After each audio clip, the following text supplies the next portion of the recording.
एक सर्द सुबह जब मंदिर के घंटे की आवाज वातावरण में गूंज रही थी, पूर्वी ने अपने परिवार की भलाई के लिए हवन का आयोजन किया। हरलीन, जो हमेशा पूर्वी को संदेह की नजर से देखती थी, पहली बार उसकी सच्ची नीयत और समर्पण से प्रभावित हुई। वह तय करती है कि इस बार वह पूर्वी के साथ मंदिर जाएगी। मंदिर में माहौल शांत था। हवन की लपटें ऊंची उठ रही थीं और हर कोई ईश्वर से अपने परिवार की खुशहाली के लिए प्रार्थना कर रहा था। लेकिन इस शांति के पीछे छुपा था एक गहरा षड्यंत्र। मोनिशा के पिता, जो अपने फायदे के लिए कुछ भी कर सकते थे, ने हरलीन को रास्ते से हटाने की योजना बनाई थी। मोनिशा शुरू में इस योजना के खिलाफ थी।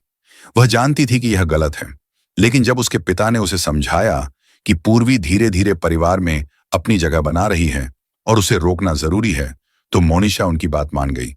योजना सरल थी, हरलीन का एक्सीडेंट करवाकर उसे हमेशा के लिए कमजोर बना देना। जब हरलीन और पूर्वी मंदिर से वापस लौट रहे थे, एक तेज रफ्तार गाड़ी ने हरलीन को जोरदार टक्कर मारी। गाड़ी का ड्राइवर वही गुंडा था जिसे मोनिशा के पिता ने हायर किया था। हरलीन जमीन पर गिरी, लहूलुहान। पूर्वी ने घबराकर हरलीन को संभाला और तुरंत अस्पताल ले गई। अस्पताल में माहौल तनावपूर्ण था। डॉक्टर हरलीन की हालत को गंभीर बता रहे थे।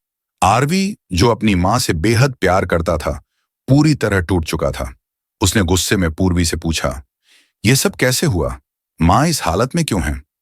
मोनिशा ने मौके का फायदा उठाते हुए कहा, सब कुछ इस पूर्वी की वजह से हुआ है। ये जानबूझकर मां को मंदिर ले गई और वहां यह हादसा हुआ।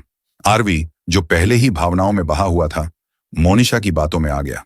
उसने गुस्से में आकर पूर्वी को जोरदार तमाचा मारा और कहा, तुम्हारी वजह से मेरी मां इस हालत में है। मैं तुम्हें कभी माफ नहीं करूंगा। पूर्वी, जो हमेशा इस परिवार के लिए हर मुश्किल का सामना करती आई थी, आरवी के इस बर्ताव से टूट गई।